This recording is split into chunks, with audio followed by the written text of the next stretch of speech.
I fucking love Undead Unluck. It's peak fiction. Go check it out. Well, that's it. Here's the why as to Undead Unluck being peak fiction, in my opinion. What's so great about it? Why do I love it? Well, Undead Unluck is a fascinating series in that it has a interesting premise that's really fun to experiment with. It's a comedy. It's a romance comedy shown in battle manga that follows Andy and Fuko, our titular romantic partners in stupidity and nonsense and chaos. As they go on all sorts of quests and missions in order to pursue their goal of killing God so they can be free of their powers and live normal lives again. Did that sound confusing? Good, because it is. It's a hard series to describe, and to put it bluntly, that's kind of why I'm making this video. Because Undead Unluck has a unique premise. So, in this world is created by God, or spoilers ahead, by the way. Yeah, I'm gonna be spoiling a lot of things in the manga, so just a lot of things that come later in the manga that have yet to be adapted. I'm also gonna be spoiling the anime for those who want to watch it. Watch Undead Unluck or read it. Either way, it's peak. Now, the universe and everything was created by the two gods, Sol and Luna. Yes, there are two actually, and they are playing a game to see what will win. Luna is betting on humanity being able to rise up and challenge the god, challenge Sol. Sol is betting on the total opposite. They're playing a game, and thus artifacts and humans are created in order to make it more interesting and also to cause torment and suffering to humans because they're malicious gods. Now negator parts are specific fuck yous to people. The way a negator power works is that it takes one specific rule of the universe and then it negates it, as in it just says to that rule. We see powers like undead negating the rule of dead, unluck negates luck, untruth negates the truth of your actions and what you do, injustice negates your version of justice, unforgettable negates your ability to forget things, unsleep negates your ability to sleep. I think I might have unsleep. I am unsleep. I do not rest.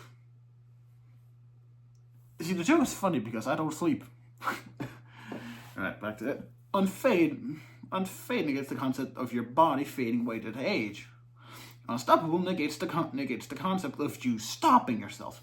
Now they come in two types: external targeters and internal targeters. Internal targeters are people who negate the rule within themselves. This is rules like undead, unfade, and unforgettable. External targeters target anyone but themselves. This includes unluck, unchange, and injustice. And power can evolve. How? Through perception. How a person perceives their rules affects how exactly their power works. For example, in the beginning of the series, Andy viewed dying as just when your brain stops working. But after spending several years with Fuko reliving his memory, creating an alternate set of memories, long story, really long story. Well, his view of death changed to be the same as Fuko's, who views dying as when you're truly forgotten. Which means as long as Andy is remembered, he won't be able to die. Meaning, he's basically became far more unkillable after Fuko basically cured his past depression with an alternate set of memories. Basically. We also see a power evolve with Unseen. Also we see basically like I said, it's about how you perceive the rule. Fuko's unluck also evolves throughout the series, as in the beginning she can only affect our people, but eventually she learns to impart unluck onto objects. For example, if I had to get unluck, I could, for example, pour unluck onto this right here and call it a day. Pretty straightforward if you ask me. It's not wacky. Yeah. See, the power system is genius because it's simple on the surface, but you can easily just dig deeper and deeper and just make it more and more complex. Like on decrease, the Kree doesn't lose any ammunition. On repair, hey, you see that won't. Okay, let me just cut off your hand. Okay, hold on, I need to stop the bleeding. Why can't I stop the bleeding? On repair. Each power works in their own unique aspects, and this makes every fight interesting because, well, you never know because they have to find a way around the other person's power. For example, during Andy's fight with Repair after he had his hands cut off so he couldn't heal it. So in order to prevent this, he then cut off his forearms and fired them off as an attack, thus allowing him to heal his full hands. That sounds insane. It is. And that's what I love about the series, that it has so many unique ways to play off it. Like using the power Unburn to stop the sun from burning. Or Unchange, and how Gina is masterful at using it, creating massive hands of air and basically making her an unstoppable force of nature, being able to even capture the likes of Andy.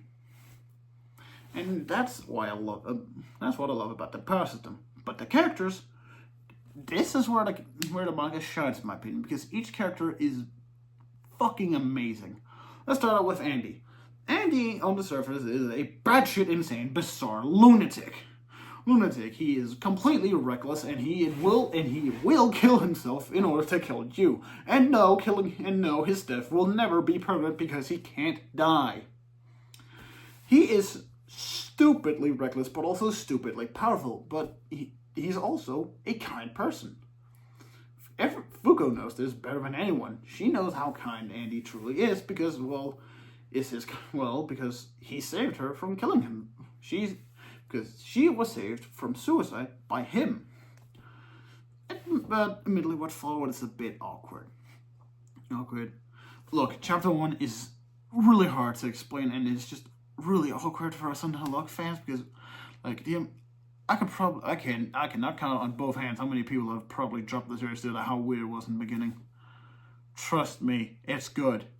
It is weird, yes, I'm willing to admit, but it's good, alright? It's good, it's amazing. Oh, top 10. Now, what makes this series so special? Well, there's love in each character. Shen is a battle gloon who initially only really did everything to serve his selfless goal of becoming the strongest, but that's what it seems like initially. But when you learn that it's also the goal of his master, who he fucking hates. So he's pretty much doing this to spite him. Nico on the surface is a scary, also kind of terrifying scientist.